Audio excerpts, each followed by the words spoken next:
actually have the best goalkeeper in the world. But before we talk about that, welcome to my YouTube channel. My name is Wallace. You guys may know me from TikTok, may know me from Instagram, but a lot of you guys have been asking me, Wallace, when are you going to start a YouTube channel? We want to see you talking about Barcelona in more depth, especially match reviews, the news. So here we are. And since it is my first YouTube video, if you guys could show some love, it would be highly appreciated. Let's set a goal, a like goal of 100 likes. If you guys could get that, that would be absolutely incredible. Also, make sure to subscribe. We're already on 2K subscribers. And I've barely posted a YouTube video apart from 2 matchday vlogs on this channel. Also, there's this new feature on YouTube. You can hype up a video which will help the creator out. I'm not 100% sure how that works. So if you guys could do that as well, please. All the love, all the support. Trust me, I will remember it. But nonetheless, what an incredible way to not only start the new year, 2026, but also this YouTube channel. Barcelona beat Espanyol 2-0 at the RCDE Stadium. Goals from Dani Olmo and Lewandowski, which we will talk about earlier. But there's only one place to start off with. And it's this man right here, Joan Garcia. He has saved my life. He has saved your life. He has saved the life of every single Barcelona fan all around the world, because this guy is just too good. Honestly, I don't have any adjectives to describe how good he is. Just look at these stats right here. Yeah? He played 90 minutes, of course the full game. I mean, I don't need to say that. 6 saves inside the box, 4 diving saves, 24 out of 27 accurate passes, 6 throws, 7 recoveries, and he won the man of the match award. Now listen, with Joan Garcia, there's not one thing that he's elite at. He's elite at literally every single thing you need a goalkeeper, whether that's shot stopping, distribution, sweeping. He's got it all. And on top of all of that, he's 6'4". This man has no weaknesses. This man is genuinely the real life Superman. This derby, everybody was talking about. This is the Joan Garcia derby. He's going to be returning back to his boyhood club, the club where he joined, where he was 15 years old. How they are going to treat him. They're going to be throwing pieces of money at him, gonna be booing him. They had to put a net behind the goal so the Espanyol fans couldn't throw anything at him. And just look at him. You guys just look at him. Look at the aura he's oozing. Look at the way he's just casually drinking the water from the bottle. He couldn't care less about all of that. This is the best goalkeeper in the world that we are talking about. And I know this might sound crazy, but genuinely, I think that he could go down as one of the greatest goalkeepers of all time. Because that's just how good he is, man. Honestly, I could just sit here for 1 hour and talk about this guy because he deserves it today. If it wasn't for him, we 100% would have conceded 3 before we even scored our 2 goals. Minimum 3. Minimum. And we would have lost the game. But fortunately, we had this man in between our net. And like I said, guys, I don't know what more to say. You guys know it. I know it. I want to say he's the best goalkeeper in the world. He is. I mean, he's playing in a team with a high line. And he's just so good, man. He's just keeping clean sheets so easily, single-handedly. Like I said, guys, I could speak about this man for the whole day now, but it would get repetitive, it would get boring. But we all know he is the best goalkeeper in the world. 100% deserved the man of the match award. But the first half, we need to talk about it, bro. It was not good enough. I'll be so real. It was very lackluster.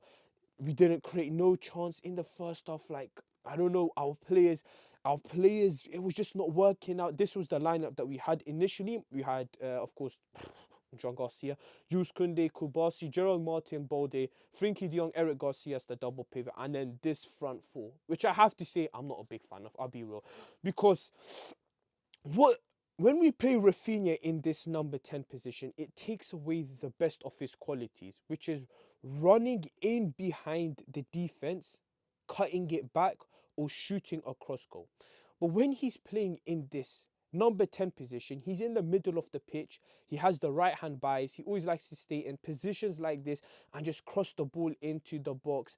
And the angles, it doesn't work for him.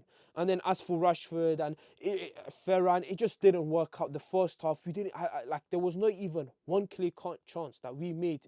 But the second half, huge credit has to go to Mr. Hansi Flick, because he brought on 1, 2, 3 players that all contributed in the goal.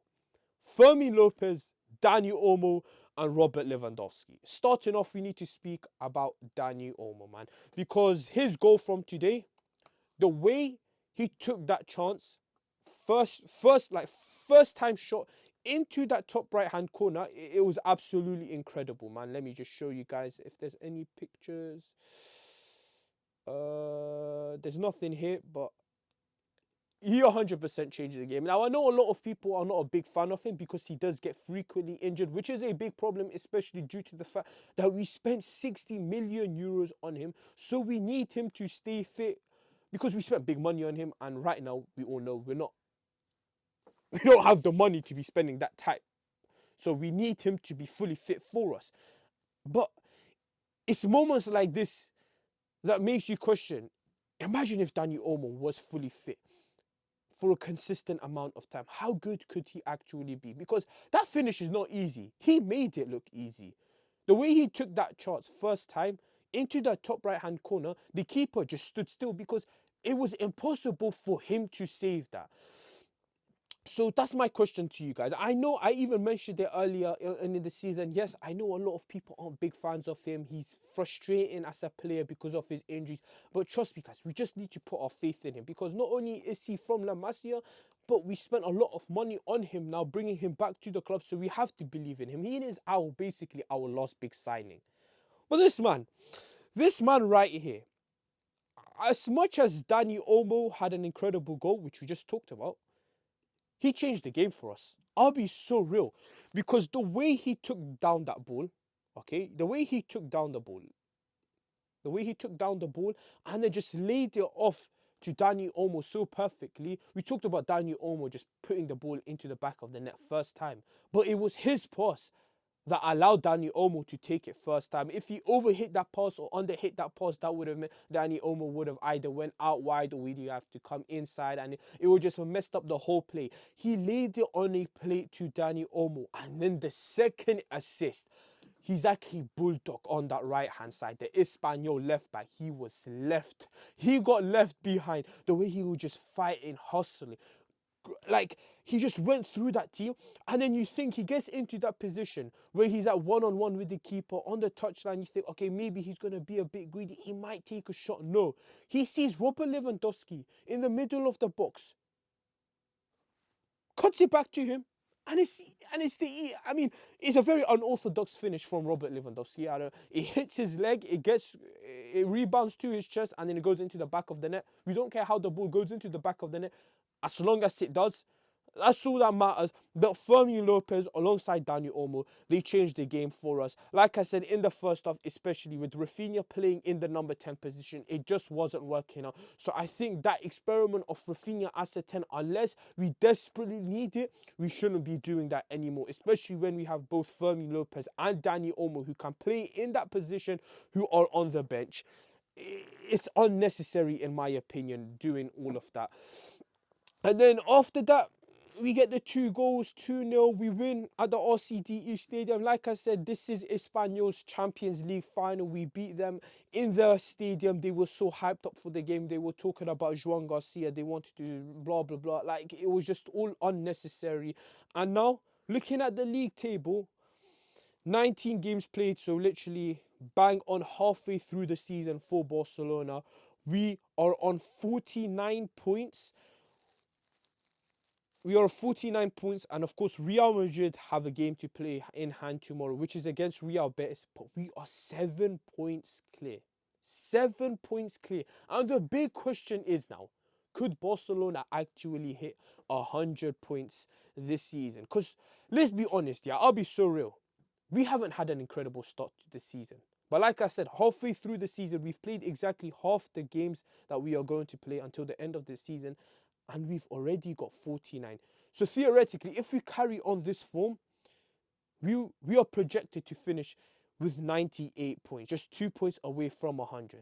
And I think we are only going to keep on getting better from here. And another positive from today actually was the fact that we kept a clean sheet. That is mainly down to Joan Garcia, who just glazed for minutes and like minutes at the beginning of the video. But yeah, man, I mean, I don't think there was much to talk about, especially in this game, since we were coming back from international break. I know, like Barcelona, when we come back from the international break, we always have this dip in form, no matter how good we were before the not even though it was an international break. What am I saying? It was a winter break.